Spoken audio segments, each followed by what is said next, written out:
මහාමායා දේවිය සහ ප්‍රජාපති ගෝතමී දේවිය කියලා කියන්නේ දෙව්දහනුවර අංජන කියන ශාක්‍ය වංශිකයාගේ දියණිවරුන්. වැඩිමහල් සොහොයුරිය වන මහාමායා දේවිය සුද්ධෝදන රජතුමාගේ අගමේසිය. සිදුහත් කුමරු ඉපදිලා 7 වන දිනේදී මහාමායා දේවිය කලුරිය කළා. මව් සෙනෙහස අහිමි වුණු කුමරුගේ රැකවරණය මහා ප්‍රජාපති ගෝතමී දේවියට පැවරුණේ ඇය සුද්ධෝදන රජතුමාගේ අගමේසිය බවට පත්වීමත් සමගයි. ඇය සිදුහත් කුමරුවන් හදා වඩා ගත්තේ ඉතාමත් ආදරයෙන් හා සෙනෙහසින්. තමාගේම පුතුණුවන් වුණු නන්ද කුමරුවන්ට සමාන ආදරයකින් සිදුහත් කුමර රැකබලාගත් එතුමිය ගුණවත් සුළු මවක් බවට පත් වුණා. සිදුහත් කුමරුවන් ගිහිගේ අතහැර යාම නිසා මහා ප්‍රජාපති ගෝතමිය තුළ ඇතිවුණේ ඉවස ගන්න බැරි කනගාටුවක්. ඒ වුණාට බෝසතාණන් බුදු බව ලැබූ බව අහපු එතුමිය මහත්සේ සතුටටපත් වුණා. බුදුරජාණන් වහන්සේ පළමු වරට කිඹුල්වත් නුවරට වැඩම කළ අවස්ථාවේ උන්වහන්සේගෙන් දහම් අසලා එතුමිය සෝවාන් වුණා. තමන්ගේ පුතු නන්ද කුමරුවන් හා මුණුබුරු රාහුල කුමරුවන් පැවිදිවීමත් ඇයට මහත් ශෝකයක් ගෙන දුන්නා. මේ අතර සුද්ධෝදන රජතුමාගේ අභාවයත් සිද්ධ වුණා. මේ සිදුවීම නිසා එතුමිය ගිහිගේ කලකිරි පැවිදිවීමට සිතුවා. ඒ වෙනකොට බුදුරජාණන් වහන්සේ වැඩවාසය කළේ කිඹුල්වත් නුවර නිග්‍රෝධාරාමයේ. මහා ප්‍රජාපති ගෝතමිය ශාක්‍ය කුමාරිකාවන් 500ක් එක්ක නිග්‍රෝධාරාමයට පැමිණිලා බුදුරජාණන් වහන්සේගෙන් පැවිදි වීමට අවසර ඉල්ලා සිටියා. ඒත් ඊට සුදුසු අවස්ථාව නොවන හින්දා බුදුරජාණන් වහන්සේ ඊට අවසර දුන්නේ නැහැ. 3 වතාවක්ම බුදුරජාණන් වහන්සේ එතුමියගේ ඉල්ලීම ප්‍රතික්ෂේප කළා.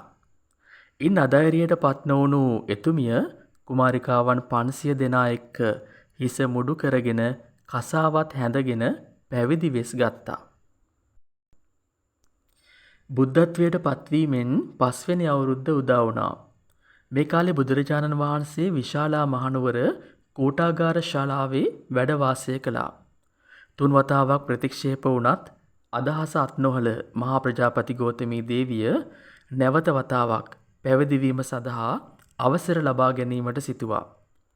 කසාවත් හැඳගෙන කුමාරිකාවන් 500 දෙනත් එක්ක පාගමනින්ම දුරමග ගෙවාගෙන බුදුරජාණන් වහන්සේ වැඩ සිටි කෝටාගාර ශාලාවට පැමිණියේ ඒ හින්දයි. එතුමිය කෝටාගාර ශාලාවට පැමිණෙනකොට මහත් වෙහෙසටපත් වෙලා හිටියේ. ඇයගේ දෙපා රත් වෙලා තුවාල වෙලා තිබුණා.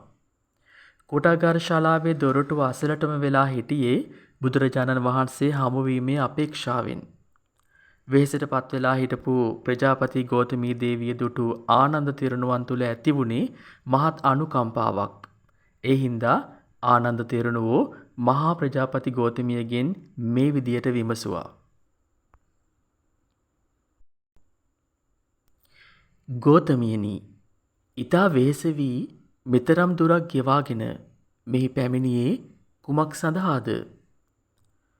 ස්වාමීනි, මම මීට පෙර 3 වතාවක්ම බුදුරජාණන් වහන්සේගෙන් පැවිදි වීමට අවසර ඉල්ලුවා. ඒත් අවසර ලැබුණේ නැහැ. මේ වතාවෙත් පැවිදි බව බලාපොරොත්තුවෙන් තමයි මෙහි පැමිණියේ. ගෝතමියනි, මම බුදුරජාණන් වහන්සේට මේ බව දන්වලා එනතුරු මදක් පමාවන්න.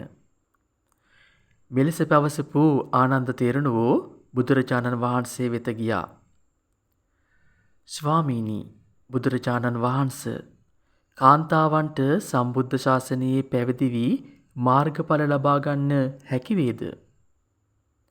ආනන්දේනි, වීරිය වඩන්නේ නම් ස්ත්‍රියකට වුවද මාර්ගඵල ලබන්නට කිසිදු බාධාවක් නොමැත. එසේනම් බුදුරජාණන් වහන්සේ ඔබ වහන්සේගේ සුළු මව පැවිද්ද බලාපොරොත්තුවෙන් 500ක් කුමාරිකාවන් සමග මෙහි පැමිණ සිටී. ඔවුනට පැවිදි උපසම්පදාව ලබා දෙනසේක්වා. ආනන්ද තෙරණුවන්ගේ ඉල්ලීම පරිදි අවසර ලැබුණු මහා ප්‍රජාපති ගෞතමී දේවිය 500ක් ශාක්‍ය කුමාරිකාවන් සමග පැවිදි වුණා. එය තමයි භික්ෂුණී පරපුරේ ආරම්භය. බුදුරජාණන් වහන්සේගෙන් බණ අහලා කමඨහන් වඩලා නොබෝ දිනකින්ම එතුමිය රහත් වුණා. ඒ වෙනකොට ಭಾರತೀಯ සමාජයේ කාන්තාවන්ට වැදගත් තැනක් හිමි වෙලා තිබුණේ නැහැ. මේත් සමග කාන්තාවන්ට බුදු සසුනේ පැවිදි වීමට අවස්ථාව සැලසීම හින්දා ඔවුන්ට ඉමහත් යහපතක් සැලසුණා. භික්ෂුණී සමාජයේ ආරම්භමින් කාන්තාව සමාජයේ පිළිගන්නා තත්වයට පත් කිරීමට ක්‍රියා කළේ මහා ප්‍රජාපති ගෞතමී තෙරණින් වහන්සේ. ඒ හින්දා මහා ප්‍රජාපති ගෞතමී තෙරණින් වහන්සේගෙන් කාන්තා සමාජයට සිදු වුණේ උසස්ම සේවාවක්. එය සැමදා අගය කළ යුතුයි. ප්‍රජාපති ගෞතමී තෙරණියට බුදුරජාණන් වහන්සේගෙන් විශේෂ තනතුරක් ලැබුණා. ඒ තමයි බුදු සසුන පිළිබඳව දිගු කාලීන තොරතුරු දත් භික්ෂුණීන් වහන්සේලා අතරින් අග්‍ර තනතුර.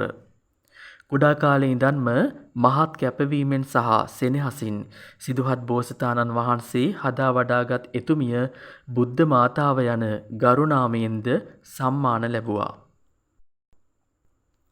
අවුරුදු 120ක් සම්පූර්ණ වීමෙන් පස්සේ මහා ප්‍රජාපති ගෞතමී තෙරණින් වහන්සේට පිරිනිවන් පෑම සඳහා කාලය එළඹුණා. ඒ වෙනකොට බුදුරජාණන් වහන්සේ වැඩ වාසය කළේ විශාලා මහනුවර කෝටාගාර ශාලාවේ. ඒ පැමිණි එතුමිය බුදුරජාණන් වහන්සේ වැඳ පුදා පිරිනිවන් පෑම සඳහා අවසර ලබාගෙන පිටත් වුණා. ඒ මොහොතේ බුද්ධ මාතාවට ගෞරවයක් වශයෙන් බුදුරජාණන් වහන්සේ භික්ෂූන් පිරිවරා කෝටාගාර ශාලාවේ දොරටුව දක්වා පසු ගමන් කළා. පිරිනිවන් පා වදාළ මහා ප්‍රජාපති ගෞතමී තෙරණියගේ ආදාහන පෙරහරේ බුදුරජාණන් වහන්සේ පසු ගමන් කළා. බුදුරජාණන් වහන්සේගෙන් මේසා මහත් ගරු බුහුමන් ලැබූ එකම උත්තමාව මහා ප්‍රජාපති ගෞතමී තෙරණින් වහන්සේයි. සුගතයන් වහන්ස, මම ඔබ වහන්සේගේ මව වෙමි.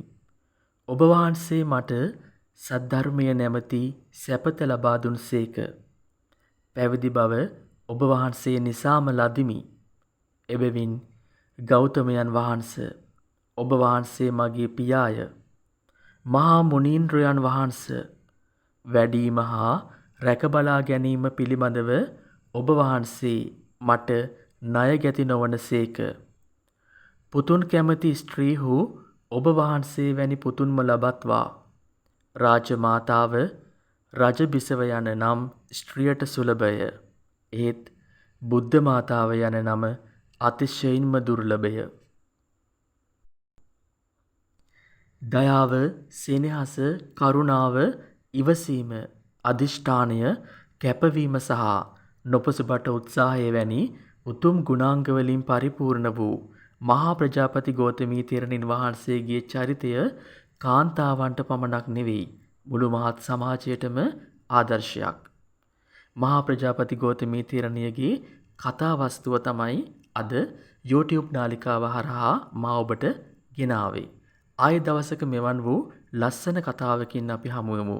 එතෙක් අපගේ නාලිකාව subscribe කර තබා ගන්න. ඔබ හැම දිනටම තෙරුවන් සරණයි.